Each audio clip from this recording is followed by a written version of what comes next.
नमस्कार विद्यार्थी मित्रों, my self Satish Goyal from Sajanand English medium school नाटेज उना। तो विद्यार्थी मित्रों, आज हम आपके स्टैंडर्ड का चैप्टर नंबर 7 सूरदास के पद। सूरदास महाकवि थे। सूरदास मतलब वो सूरदास को हम हिंदी में अंध भी बोल सकते हैं। वो अंध थे एक्चुअली, इसलिए उसका नाम सूरदास पड़ा था। सूरदास का जन्म सन 1478 और निधन सन 1573 में हुआ था। आज से करीबन 500 साल पहले, आप हम गिने तो 500-600 साल पहले। महाकवि सूरदास जी का जन्म कुछ लोगों के मतानुसार दिल्ली के पास सिही नामक गांव में हुआ था। कई लोगों का मानना है कि उनका जन्म मथुरा के पास रुकना के रेणुका क्षेत्र में हुआ था। इनका जन्मांत होना भी विवादास्पद है। वो जन्म से ही अंध थे। वल्लभाचार्य इनके गुरु थे। इनकी प्रेरणा से वे श्रीनाथ जी मंदिर और कृष्ण लीलाओं से संबंधित पदों की रचना करते थे और ये श्री कृष्ण के अनन्य भक्त थे। जैसे मीराबाई भक्त कवि नरसिंह, जैसे सूरदास थे, वो भी श्री कृष्ण के अनन्य भक्त थे। ये सूरदास के जो यहाँ पर 2 पद है, इसमें वात्सल्य एवं श्रृंगार रस के वर्णन में अद्वितीय। प्रस्तुत पद में सूरदास के अनन्य भक्ति भावना का परिचय मिलता है। उनका मन सिवाय श्री कृष्ण के कहीं और सुख नहीं पाता। वो कहना चाहते हैं कि मेरा मन श्री कृष्ण के चरणों के अलावा और कहीं सुख पाता नहीं, मतलब उसे श्री कृष्ण की भक्ति के अलावा और कहीं उसका मन लगता नहीं है। जिन आँखों ने कमल के समान नयन वाले श्री कृष्ण का दर्शन कर लिया हो, वे और देव की आराधना कैसे कर सकती है। आराध्य देव का गुणगान सुर ने किया है। दूसरे पद में भी श्री कृष्ण का मनमोहक वर्णन किया है। बाल कृष्ण की चेष्टाओं के माध्यम से बाल कृष्ण के मनोरम्य वर्णन किया है। कहते कि कमल नयन जैसे कि अपनी सुंदर आँखों से जिसने भी श्री कृष्ण का दर्शन कर लिया हो, वो किसी और दूसरे का आराध्य अब वो करना नहीं चाहती। वे सूरदास ने अपने आप को श्री कृष्ण के प्रति एकदम समर्पित कर दिया था। तो यहाँ पर 2 पद दे दिए गए सूरदास के, वो हम पढ़ते हैं। मेरो मन अनंत कहाँ सुख पावे, जैसे उड़ी जहाज को पंछी फिर जहाज पर आवे। कमल नैन को छोड़ी महात्म और देवों को ध्यावे। परम गंगा को छोड़ पियासो दूरमती कूप खनावे। जिही मधुकर अंबुजरस चाक्यो, क्यों करेल फल भावे। सूरदास प्रभु काम धेनु तजी छेरी कौन दुहावे। सूरदास जी यहाँ पर कहते हैं कि मेरा मन श्री कृष्ण के सिवा और कहीं सुख नहीं पाता। मेरो मन अनंत कहाँ सुख पावे, मतलब मेरा मन श्री कृष्ण के अलावा और कहीं सुख नहीं पाता। जैसे उड़ी जहाज को पंछी फिर जहाज पर आवे। जहाज पर से कोई पंछी उड़ा हो, जहाज चलता है समंदर में, उससे ऊपर से कोई पंछी उड़ा हो तो उसे बैठने की और कहीं जगह नहीं मिलती। वैसे वो जहाज का पंछी उड़कर वापस कहाँ आएगा, जहाज के ऊपर। वैसे भी सूरदास कहते हैं कि मेरा मन हर जगह पर भटक कर वापस कहाँ पर आता है, श्री कृष्ण के पास ही आता है। जैसे जहाज का पंछी जहाज से पुनः उड़कर आता है, उसी तरह मेरा मन अन्य देवताओं के यहाँ से भटक कर फिर श्री कृष्ण के चरणों में लौट आता है।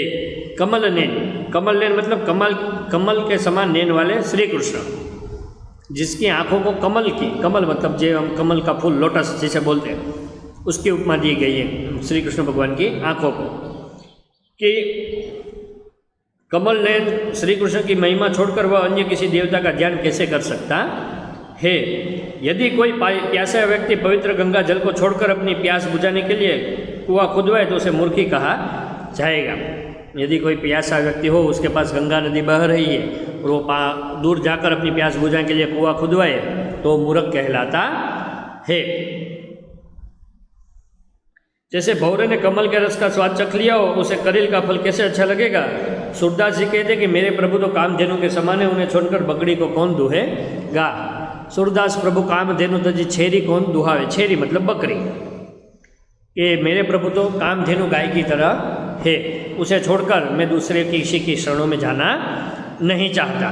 मतलब हर एक लाइन में देखो तो सूरदास ने अपने आप को दास और श्री कृष्ण को स्वामी बताया है और श्री कृष्ण के महिमा का ही उसने वर्णन किया है। अब दूसरे पद में देखिए तो उसमें श्री कृष्ण का मनमोहक वर्णन किया है। पहले पद में श्री कृष्ण को श्रेष्ठ बताया है पहले पद में, और दूसरे पद में उसकी शोभा बताई है। शोभित कर नवनीत लिए घटुरुनी चलन रेनो, तन मंडित मुख दधि लेप किए। चारु कपोल लोल लोचन गोरोचन तिलक दिए। लट लटकीन मनु मत मधुप गन मादक मधु पिए कठोलकंठ ब्रज केहरी नख राजत रुचिर हिए धन्य सुर एको पल ही सुख का सत कल्प जिए। शोभित कर नवनीत, हाथ में नवनीत मतलब मक्खन, हाथ में मक्खन लियो बाल श्री कृष्ण अत्यंत सुंदर लग रहे हैं। जब श्री कृष्ण भगवान छोटे थे, बाल्यावस्था में थे, तब का ये वर्णन कर रहे हैं कि शोभित कर नवनीत लिए। शोभित, शोभित मतलब अच्छा लगना, कर मतलब हाथ, नवनीत मतलब माखन, बटर, जिसे हम इंग्लिश में बटर बोलते हैं, गुजराती में माखन, और मक्खन भी हिंदी में हम बोल सकते हैं। हाथ में मक्खन लिए हुए श्री कृष्ण भगवान अत्यंत सुंदर दिख रहे हैं। वे घुटनों के बल चल रहे हैं। घुटीरुन चलन रेणु तन मंडित मुख दधी लेप किए। वे घुटनों के बल चल रहे हैं, उनके शरीर पर धूल लगी हुई है और मुख पर मक्खन लगा हुआ है। चारु कपोल लाल लोचन गोरोचन तिलक दिए, कि उनके गाल सुंदर और नेत्र चंचल है। उनके माथे पर गोरोचन का तिलक लगाया हुआ है। गोरोचन मस्तक पर तिलक करने का पीला द्रव्य, गोरोचन वो एक मस्तक पर जो हम तिलक करते हैं उसका पीला द्रव्य। लट लटकीन मनु मत मधुप गन मादक मधु पिए, उनके सिर के दोनों ओर लटें झूल रही है। मतलब श्री कृष्ण के जब छोटे थे उनके बाल बड़े थे, उनके सिर के दोनों ओर उनकी लटें झूल रही है। वे मस्त मधु पीकर मस्त भौरों के समान लग रहे हैं। मधु मतलब कि रस, मक्खन का खाए हुए वो एकदम मस्त दिख रहे हैं, एकदम अच्छे दिख रहे हैं। कठुला कंठ ब्रज केहरी नख राजत रुचिर हुए, कहते कि गले में पहनी हुई चांदी की चौकियाँ, बदनखा और बजरबट्टू की माला हृदय को सुशोभित कर रही है। सूरदास जी कहते कि बालकृष्ण की इस छवि को देखने का सुख एक पल के लिए भी मिल जाए तो भी जीवन धन्य हो जाए, फिर 100 कल्प तक जीने का कोई अर्थ नहीं है।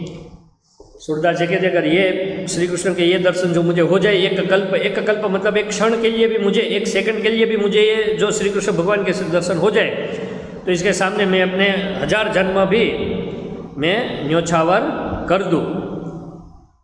तो दोनों पद में हमने देखा कि एक पद में श्री कृष्ण को श्रेष्ठ बताया गया है और दूसरे पद में उसके बाल्यावस्था का वर्णन किया गया है। तो दोनों पद का हम थोड़ा टूक में सार ले लें कि चारों ओर जल से मन जहाज का पंछी है ना, कि जैसे उड़ित पंछी, जो पंछी फिर जहाज पर आवे, कि चारों ओर जल से घिरा जहाज का पंछी कहीं भी जाए पर अंत में जहाज पर जाते, वैसे उसी तरह श्री कृष्ण का आश्रय छोड़कर कवि का मन अन्यत्र कहीं नहीं जा सकता। और उसने श्री कृष्ण को श्रेष्ठ क्यों कहा है? सूरदास के लिए सभी देवताओं में श्री कृष्ण ही सर्वोत्तम है। यहाँ पर इष्ट की बात आती है, इष्ट देव। इष्ट देव मतलब जिसकी हम पूजा करते हैं। हमारे लिए हर देव पूज्य है, लेकिन हम जिस भगवान को अपने इष्ट देव मानते हैं वो हमारे लिए क्या होते हैं? सर्वोत्तम होते हैं।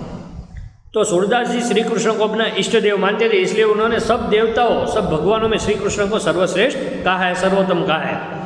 वे गंगा जल के समान निर्मल है, वे ही कमल रस के समान है। सूरदास का मन रूपी भौरा उस रस को छोड़कर करेल की इच्छा क्यों करेगा? करेल मतलब करेला। सूरदास करेल मतलब करेला नहीं, एक कटीला पौधा, सॉरी करेल में सोचा करेला होगा, लेकिन कटीला पौधा, कांटों वाला पौधा है। दूसरे पद में देखो तो बालकृष्ण की शोभा बताई कि आंगन में मक्खन का पात्र लिए घुटनों के बल श्री कृष्ण चलते हैं, वो छवि देखने लायक है। हमारे घर में भी ऐसी फोटो होगी, श्री कृष्ण भगवान का बाल्यावस्था का रूप होगा, हाथ में मक्खन का एक कटोरा होगा, वे घुटनों के बल चल रहे होंगे, वैसा होगा, वो दर्शन करने लायक है।